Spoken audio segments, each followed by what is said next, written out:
Welcome to another episode of Indaba, the African Debate. My name is Mthunzi Mdwaba, and thank you very much for joining me. While you're here, please subscribe, share, and like, and all the wonderful things that you guys do. Today, my guest and I will be talking about unemployment in Africa / employment in Africa. I know I'm sounding very vague right now, but let's dive in. Hello, Mthunzi. Welcome to the program, and thank you very much for joining us. How are you today? Hello, thank you, Brian, and thank you for having me. I'm very good. I'm very good, thank you. Brilliant. I understand you're very busy. It's an ever-changing world that we're sort of experiencing now. So I understand over the past year, a lot has been going on and you've been very busy. What exactly are you sort of involved in when it comes to employment within the International Labour Organization?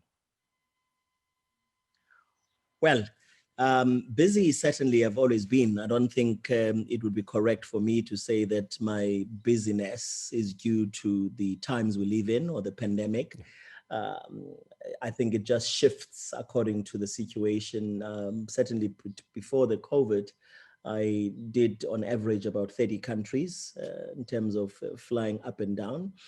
The good thing about the COVID is that I haven't had to fly as much, and it's got me a little bit in touch with my roots. I've had to, be closer to my family, to my kids, but busier now in one place, using these Zoom platforms and all the other platforms of a similar kind. In terms of the work that I do, I'll try and condense it as much as possible. So I'm a serial entrepreneur. I'm a business person who's always built businesses, sold businesses. But throughout my life, I've always been involved in organized business as well. And organized business would refer to employer organizations, so that's sort of the political side of business. So I've always kept it together, my being a business person and the organized business side. And over time, the theme really that has run through the different businesses I've been involved in or the different entities I've served in has been issues of employment, issues of skills, issues of education and technology. In the main, my life has sort of revolved around those areas.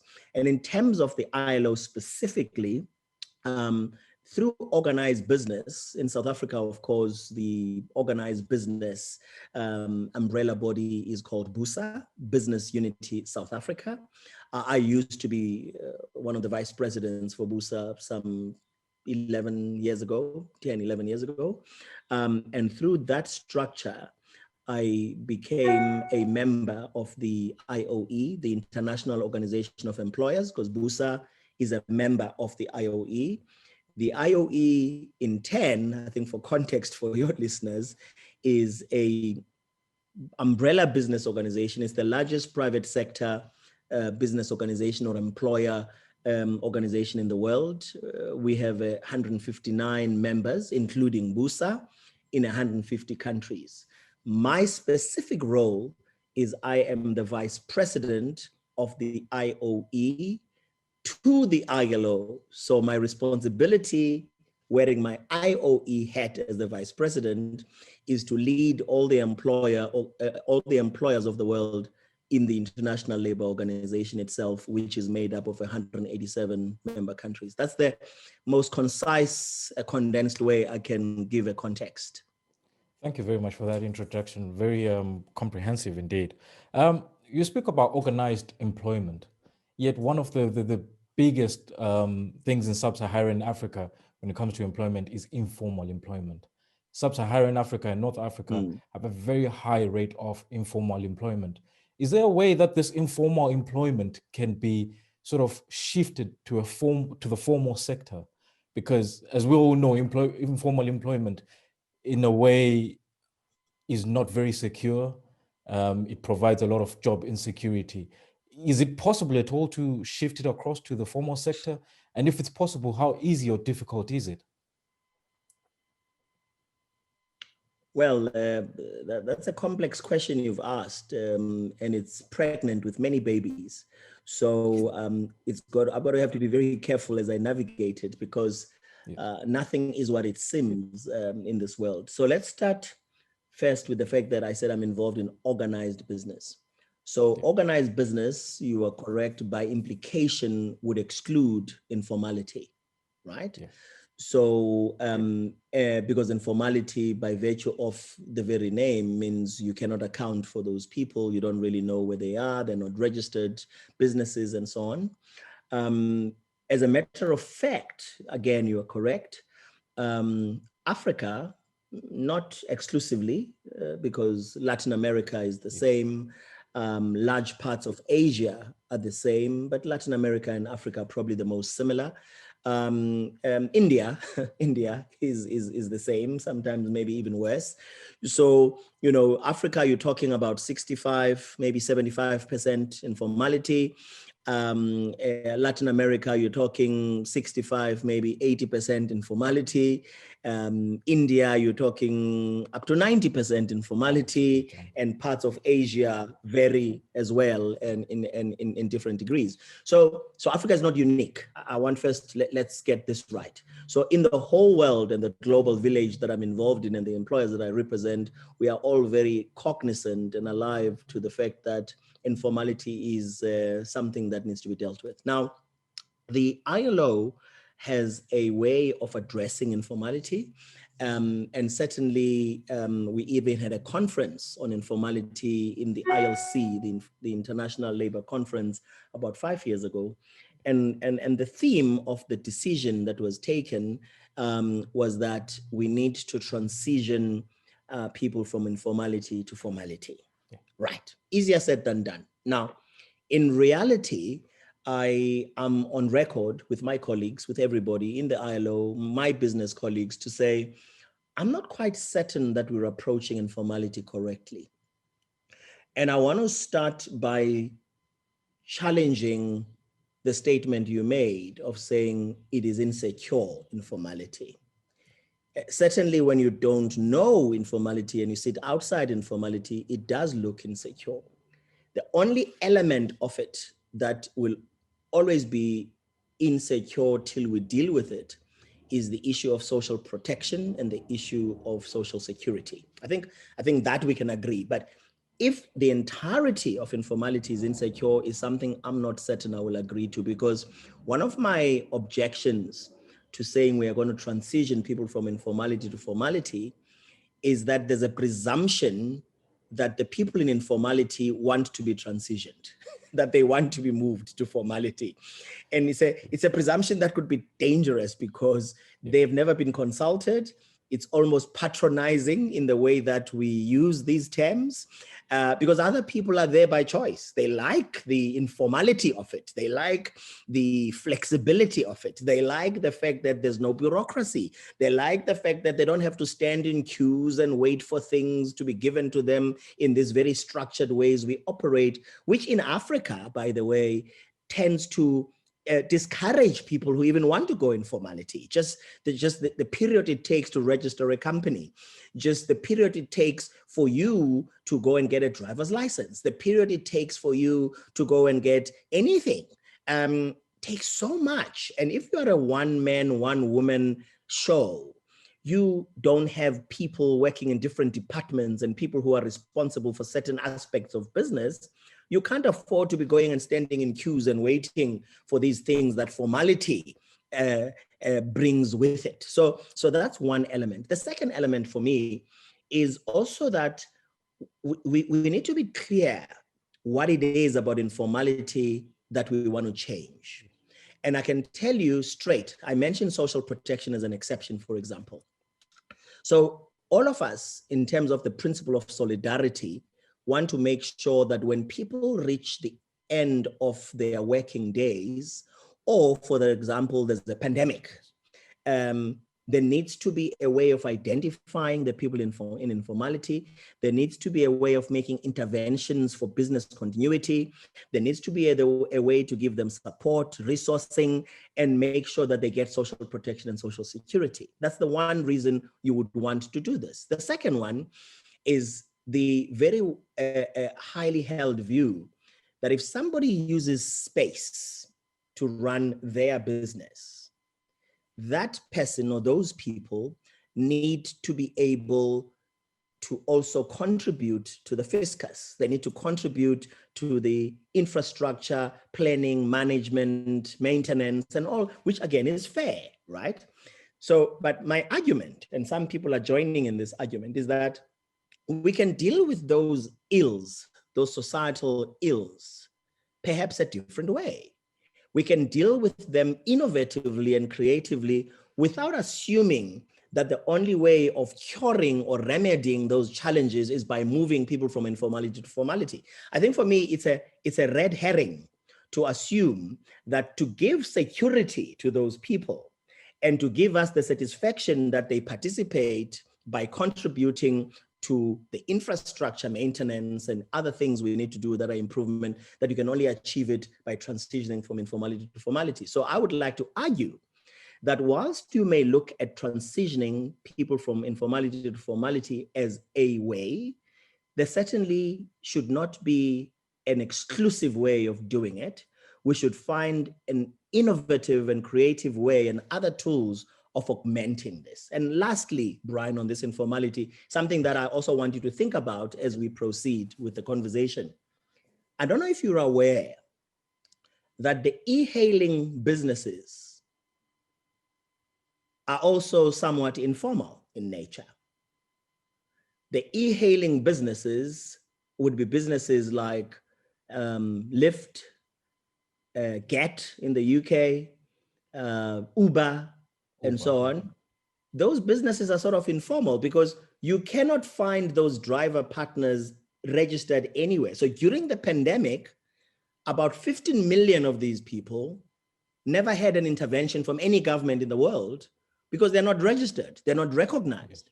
Now, the question we need to ask ourselves is, when informality looks that way, because if you have an Uber Black driver, he's going to come to you in a suit, in a fancy car, still water, Valpre, whatever it is at the back, tissues and wet ones and sanitizers. That's not the picture of informality you have, but yet it is informal. And it is so informal that all 15 million of them, which means we're talking about families of about 45 million people, modestly, were not assisted with staying in employment and not going into poverty and hunger, purely because we have a traditional way as a world of looking at what employment should look like, at what labels should look like. So for me, I would say we need a huge attitudinal change to deal with the COVID pre-existing flawed economic structures for us to be able to move forward with the youth, with women, and all the things we need to do, because right now we are trapped in structures that will not release us and liberate us to do differently and do better, to build a better world. That's my response. Brilliant, thank you very much. Now, you mentioned companies such as Uber, Get. We realize that artificial intelligence is amongst us at the moment, held as the fourth industrial revolution. Yep. Can artificial intelligence help us find these innovative solutions that will help sort of move this informality to a more formal way? Well, I think it depends on how advanced we are talking about when we talk about artificial intelligence. Yes. Because we got different forms and different levels of artificial intelligence, right? Artificial intelligence certainly is already involved in telephony, for example. You have it. The huge migration from WhatsApp to Telegram and Signal right now has a lot to do with data collection and data protection and elements of artificial intelligence in itself. So do we have it in Africa? Yes, we do, but in varying degrees to the developed world, or rather, as sometimes it will be called, the first world. But your question about whether it can help, yes, it can. And I think, but artificial intelligence can only help insofar as it is not elevated to a position that forgets to deal with human interaction. You see, a lot of people talk about artificial intelligence, and the question you've just asked me now about informality. For me, informality in Africa, in Latin America, in most of the developing world, is a far bigger challenge than artificial intelligence as a problem statement when people tell you artificial intelligence is going to take away jobs, okay? Yes. But you pose it correctly because you pose it in a positive framework of saying, how can it assist? How can it assist us with the pre-existing challenges we have? And I think it can in very many ways in building into innovation because it increases our ability to collect data, our ability to predict, our ability to do things in a much different way without having to physically walk the streets, right? Now in there, it's an integration of artificial intelligence in solution orientedness in the things we do. So the answer is yes.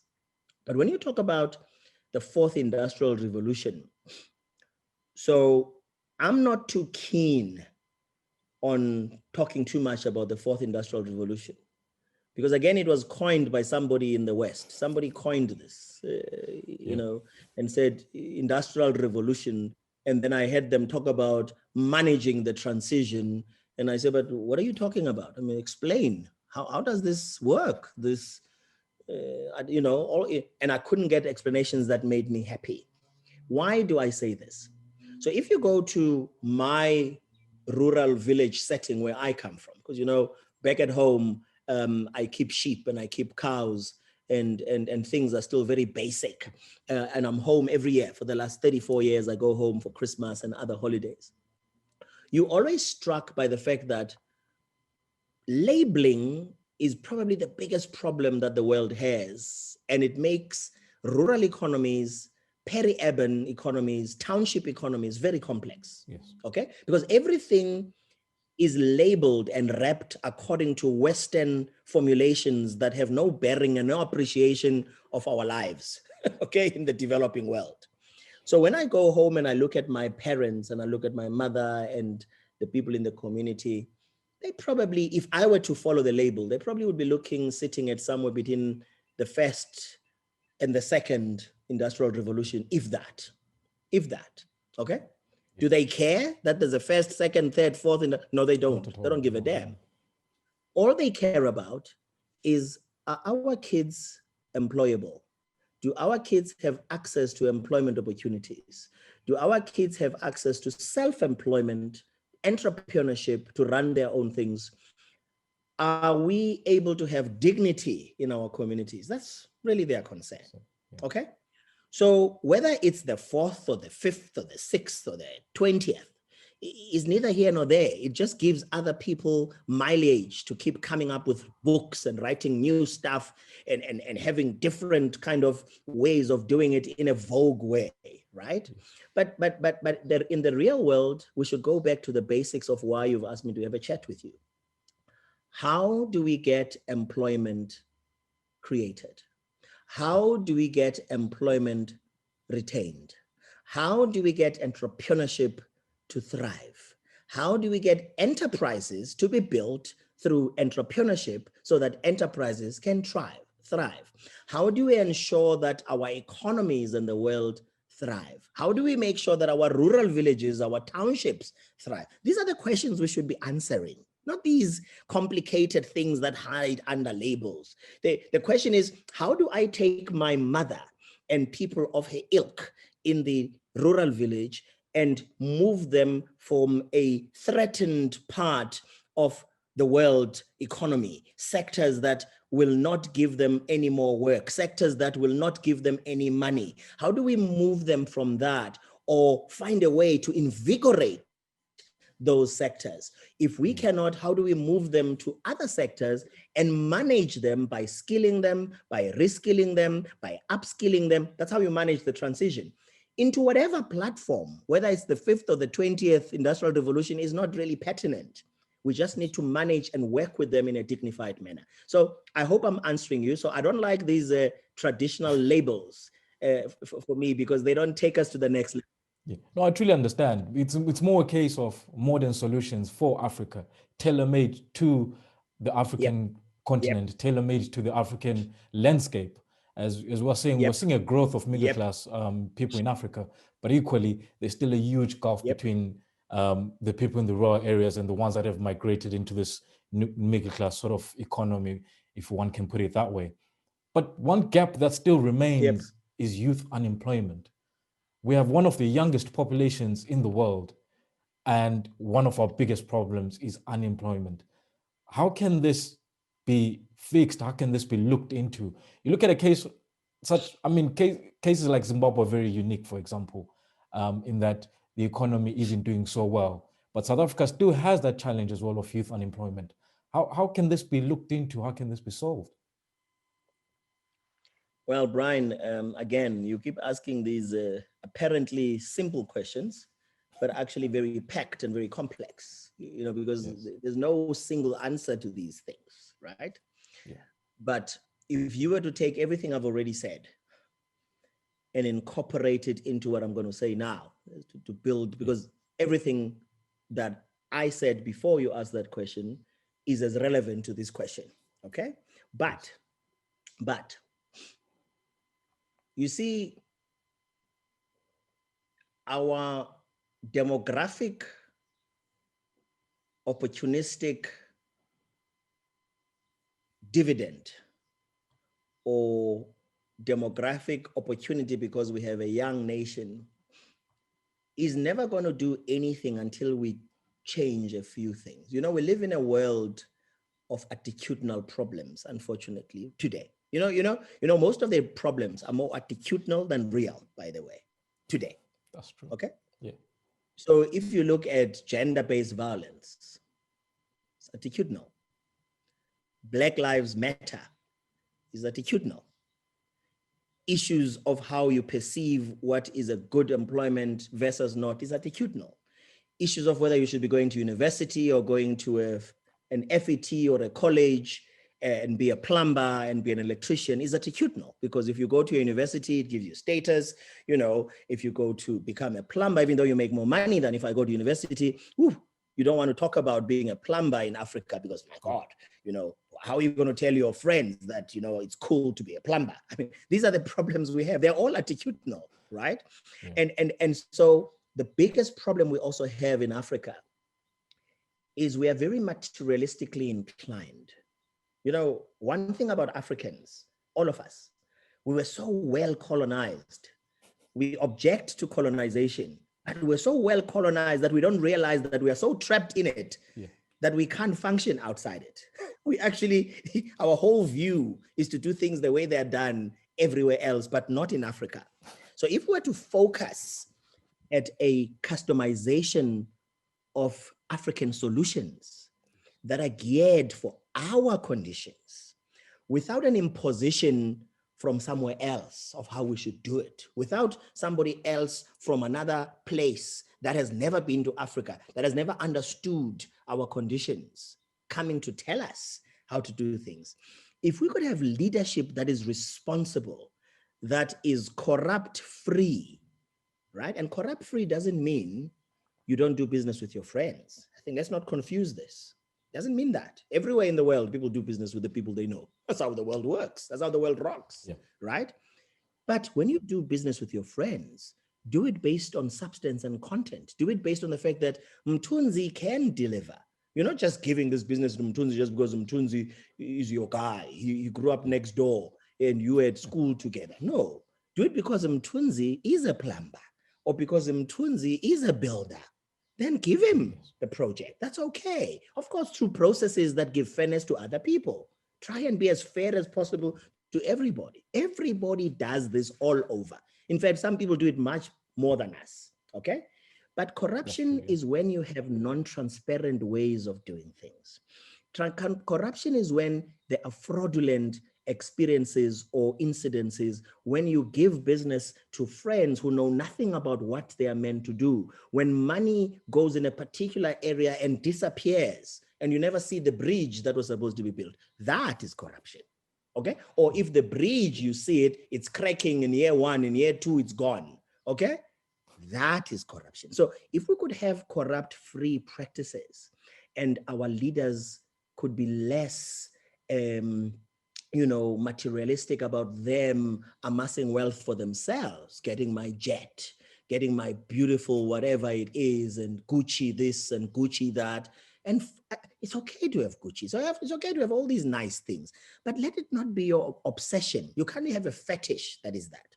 But I think also, by the same token, us, you and I, we also need to dispossess our people of this idea that when a person is in authority, that person is necessarily a leader.